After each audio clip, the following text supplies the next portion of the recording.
Hello and welcome to our second video in our series, Training for the PSIA Level 1 exam.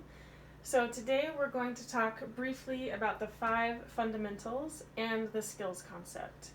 And I know that the 5 fundamentals can be a little bit confusing and intimidating, so we're just going to go through each one individually and talk about it, and hopefully it'll become more clear by the end of this video what they all mean.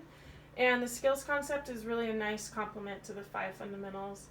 And overall, when we're doing movement analysis and progression building, but especially movement analysis, we should always have those 5 fundamentals and the skills concept kind of in the back of our mind and thinking about how what we're seeing translates into those 5 fundamentals.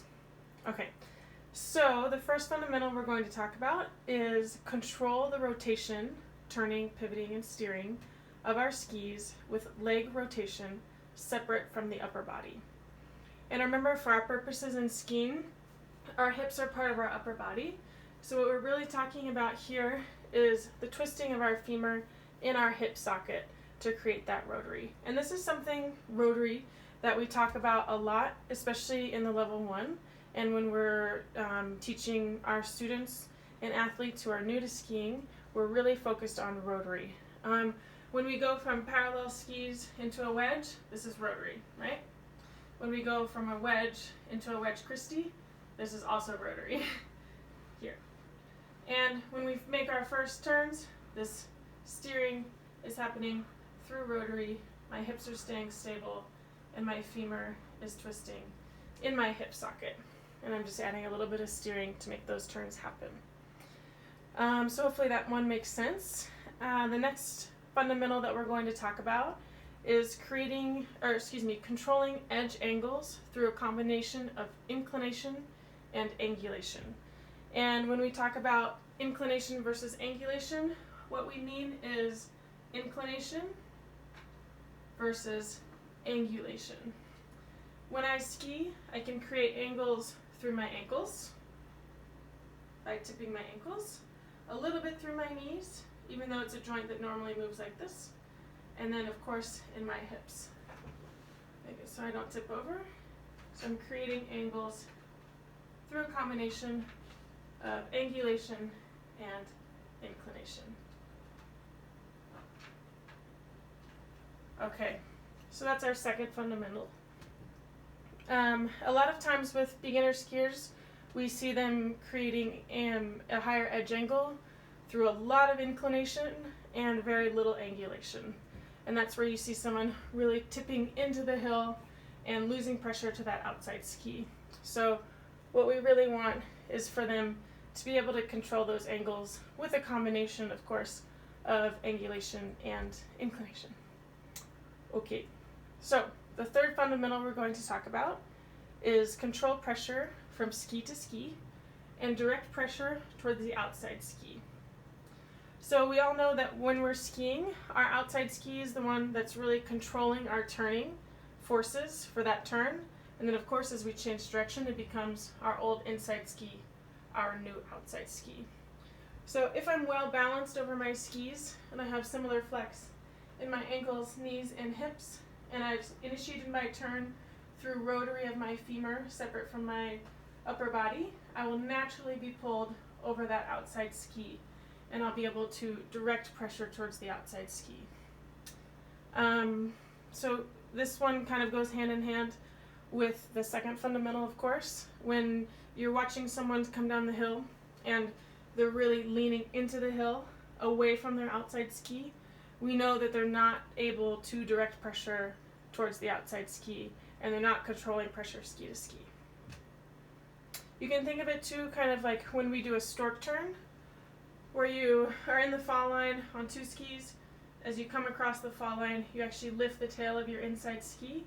You're so well balanced in that moment that you're able to be standing really only on your outside ski. So in that moment, you've directed almost all of your pressure to the outside ski. Okay, fourth fundamental is control the relationship of the center of mass to the base of support to direct pressure along the length of the skis. This one's a little bit wordier than the rest. But what we're talking about here is an ability to keep our center of mass moving with our base of support.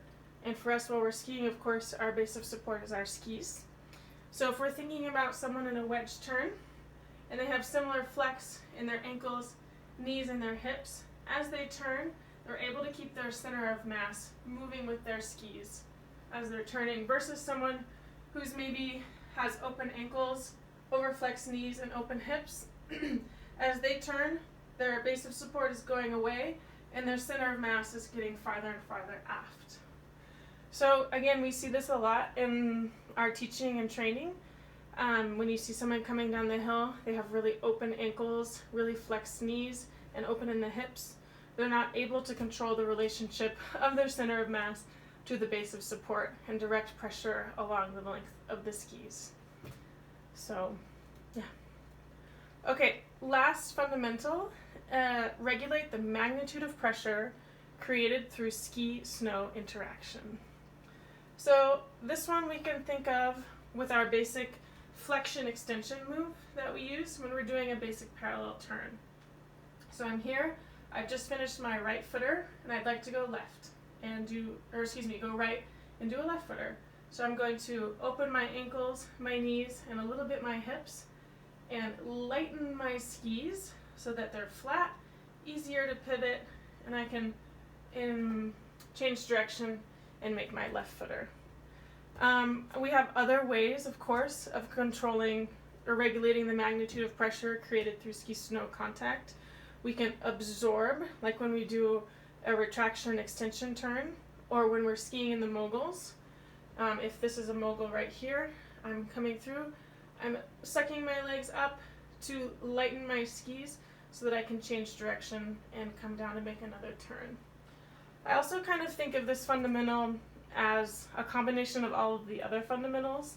If you're not solid on the first four fundamentals that we talked about, you won't be able to regulate the magnitude of pressure created through ski-snow contacts. And I also like to think of this fundamental a little bit like as touch that we talk about. Like if a skier has good touch, they're light on their feet, they're creating high edge angle when they need to be, and also transitioning smoothly from turn to turn. This is something we might call touch.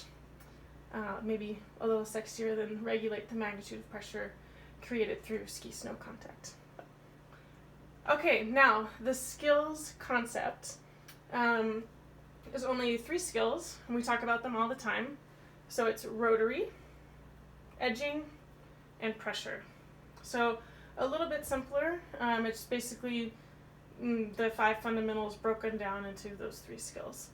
So something to think about there is the interaction of the skills concept with the 5 fundamentals.